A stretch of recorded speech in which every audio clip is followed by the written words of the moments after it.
నమస్కారం. ముఖ్యంగా మీడియా మిత్రులకి, సోదర సమానులైన నందమూరి అభిమానులందరికీ, అలాగే ఈరోజు ఈ సినిమాని ఈ స్థాయికి తీసుకువెళ్ళిన తెలుగు ప్రేక్షకులందరికీ పేరు పేరున నా కృతజ్ఞత తెలియజేస్తున్నాను. శిరస్సు ఉంచి నమస్కరిస్తున్నాను.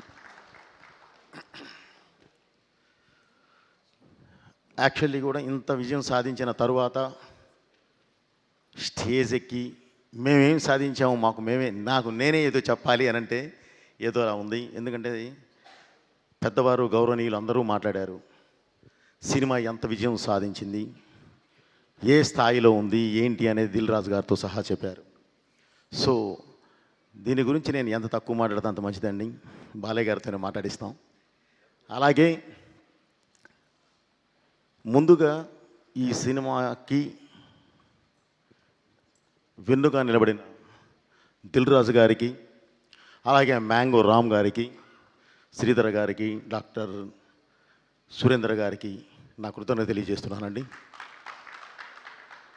ఇంకొక విషయం అండి, ఈ సినిమాలో పనిచేసిన ప్రతి టెక్నీషియన్, ప్రతి ఆర్టిస్టు ఏం చేశారు, ఏ మ్యాజిక్ చేశారు, ఏంటి అనేది మీరు స్క్రీన్ మీద చూసేశారు. ఈ సక్సెస్ సందర్భంగా నేను ఇంత విజయం సాధించినప్పుడు వాళ్ళందరి గురించి మాట్లాడాలి, కానీ తమన్ గారు ఆల్రెడీ ప్రతి ఒక్కళ్ళ గురించి మాట్లాడేశారు. సో ఇందులో ఒక్కటే మిస్ అయింది ఏంటంటే నా డిపార్ట్మెంట్, డైరెక్షన్ డిపార్ట్మెంట్ ప్రాణం పెట్టి మరీ చేశారు.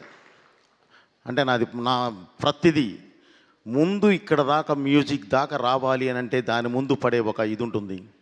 దానికి ప్రతిదీ నా వెనకుండి ఏది చెప్పినా సరే ముందుకు వెళ్ళిపోయి మొత్తం అంతా చేసుకొచ్చేది వారు. తర్వాత ఎమోషన్తో పాటు నేను యాక్షన్ ఎక్కువ పట్టుకుంటాను. కథ రిచ్ అయినా సరే, ఏ రిచ్ అయినా సరే నేను పట్టుకున్నప్పుడు దానికి యాక్షన్ నాకు ఉంటుంది. దానికి నాకు బ్యాక్ బోన్లో నిలబడాల్సిన వాళ్ళు మా మాస్టర్స్, రామలక్ష్మణ్ మాస్టర్ గారు ప్లస్ వాళ్ళ అబ్బాయి రాహుల్, అలాగే ఒక మంచి ఫైట్ సెకండ్ హాఫ్లో ఒక ఫైట్ చేసిన రవివర్మ గారు. వీళ్ళందరూ కూడా ఏ పరిస్థితుల్లో పనిచేశారంటే అసలు చెప్పలేము. ఒక ప్లేస్కి వెళ్తేనేమో బాడీ అంతా వంకరబోద్ది, -12 కట్ చేస్తే మళ్ళీ గంగమ్మ తల్లి మీద చేసేటప్పుడు +48, ఓన్లీ 2 days గ్యాప్లోనే వచ్చి చేసాం. అది ఇంత దీనిలో కూడా ప్రతి ఒక్కళ్ళు ఎవరు ఏంటి అని అడగల. సినిమా బోయపాటి గారు ఉన్నారు అక్కడ, మనకు ఆ సినిమా ఉంది, మన సినిమాని గెలిపించుకోవాలి అంతే అని ప్రతి ఒక్కళ్ళు వచ్చి నా వెనకాల నిలబడ్డ ప్రతి టెక్నీషియన్కి పేరు పేరున నా కృతజ్ఞతలు తెలియజేస్తున్నాను. అలాగే నా ఆర్టిస్టులు కూడా. ముఖ్యంగా ఈ సినిమాని ఒక ప్లాట్ఫామ్ మీద తీసామండి. ఈ సినిమాని ఇందాక మామూలుగా కొంతమంది మీడియా సోదరులు కూడా చూసినప్పుడు చాలా బాగుందండి, ఇంకా ఏం కావాలి దీనికి అని అడిగారు. సార్ మాకు డబ్బు వద్దండి, డబ్బు గురించి మేము ఇది తాపత్రయపడలేదు. కలెక్షన్స్ ఇటు వస్తున్నాయి, బ్రహ్మాండంగా ఉన్నాయండి, చాలా బాగున్నాయి, బాగా వెళుతుంది, అందరూ చూస్తున్నారు, ఆదరిస్తున్నారు, ఫోన్ చేస్తున్నారు, అప్రిషియేట్ చేస్తున్నారు.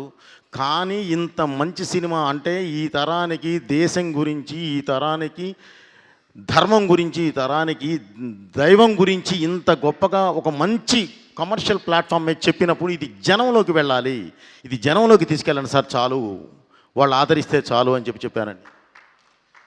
సో ఈ సినిమాని ఇంత పెద్ద హిట్ చేసిన తెలుగు ప్రేక్షకులందరికీ పేరు పేరున మళ్ళీ నా కృతజ్ఞత తెలియజేస్తూ, భారతదేశం ప్రపంచంలోనే ధర్మ గ్రంథాలయం. భారతదేశము ధర్మానికి తల్లివేరు లాంటిది.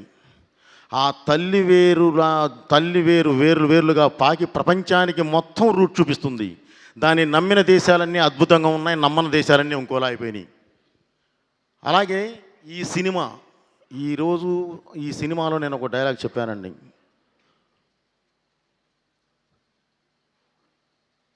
శివుడు శాశ్వతం.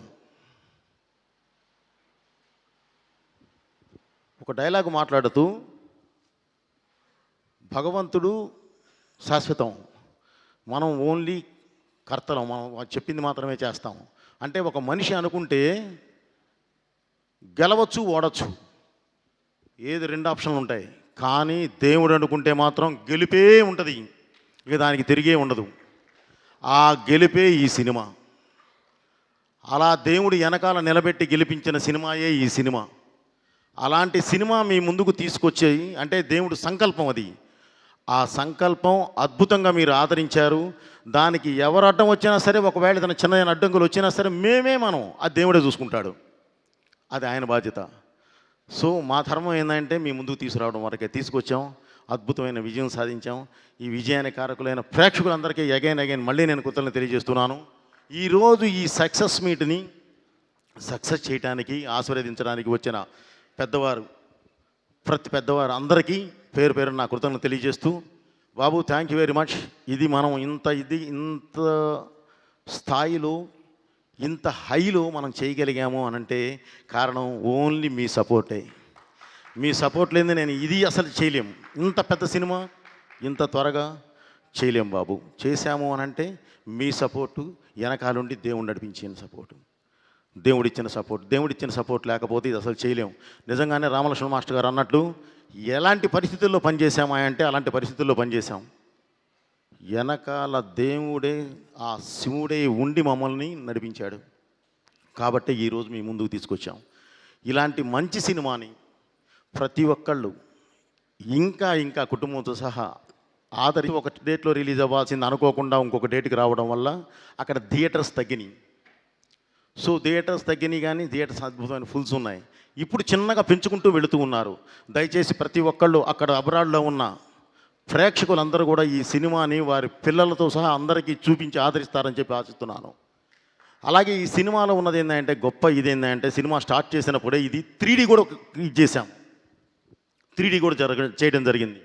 అది ఈరోజు ప్రసాద్ మల్టీప్లెక్స్లో, ఐమాక్స్, పీసీఎక్స్లో అద్భుతమైన ఇది జరుగుతుంది. ఈరోజు 4 షోస్ కూడా ఫుల్స్. సో 3D ఎక్స్పీరియన్స్ అనేది మీరు ఒక్కసారి ఈ సినిమా చూస్తే మళ్ళీ 3Dకే వెళ్ళే అంత అద్భుతంగా ఉంటుంది. దయచేసి ఆ 3Dది కూడా మీరు 3Dలో చూడండి. అభిమానులందరూ 3Dలో చూడండి. మీకు అసలు మీరు కొత్త లోకాన్ని చూస్తారు. Okay brother, thank you very much. Thaman గారు, మన జర్నీ ఎప్పుడు ఇలాగే ఉండాలి. డెఫినెట్లీ ఇందాక మీరు చెప్తూ ఇండస్ట్రీ మొత్తం కలిసి ఉండాలి అన్నారు. నిజం అది. ఇది ఫస్ట్ నుంచి బాలయ్య గారు మేము ఫస్ట్ నుంచి ప్రతి వేదిక మీద చెప్పేది అదే. మేం గెలవటం కాదు, మన సినిమా గెలవాలి. మన ముందు రిలీజ్ అయిన సినిమా గెలవాలి, మన తర్వాత రిలీజ్ అయ్యే సినిమా గెలవాలి. ప్రతి ఒక్కళ్ళు బాగుండాలి, తీసుకున్న వాళ్ళు బాగుండాలి, చూసేవాళ్ళు బాగుండాలి అనే ఒక సదుద్దేశంతోనే ప్రతిసారి మేము ఆ ఉద్దేశంతోనే వెళుతున్నాము. కాకపోతే మీరు అన్నట్లు ఏదో సంథింగ్ జరుగుతుంది. అలా కాకుండా అందరూ ఒక వేదిక మీదకి వద్దాము. తెలుగు పరిశ్రమ అంటే ఒక కుటుంబం లాంటిది. ఆ కుటుంబాన్ని మనం బయట వాళ్ళు చూసి మనల్ని చూసి ఇబ్బంది పడేంతలా మాత్రం మనం చేసుకోవద్దు. తప్పకుండా మనం నిలబెట్టుకోవాలి బ్రదర్. మనందరం ఒకే పాత్రలో ఉంటాం. 4 కిలోమీటర్ల రేషియోలో ఉన్నాం. ఎటు చూసినా సరే పొద్దున్న లెగిస్తే ముఖముఖాలు చూసుకోవాలి. మనందరం బాగుంటేనే ఏదైనా సరే ఈ దేశంలో మనం ఇలా నిలబడగలం. ఎందుకంటే నిజంగానే ఈరోజు దేశంలోనే ఒక పెద్ద పరిశ్రమ ఏదంటే తెలుగు పరిశ్రమ. ఆ స్థాయికి వెళ్ళి ఉన్నాం. దాన్ని అదే స్థాయిలో నిలబెట్టాలని చెప్పి ప్రతి ఒక్కరికి ఇండస్ట్రీలో ఉన్న అందరూ మన వాళ్ళే, మన కుటుంబ సభ్యులందరికీ మళ్ళీ ఈ వేదిక నుంచి విన్నవించుకుంటూ అండ్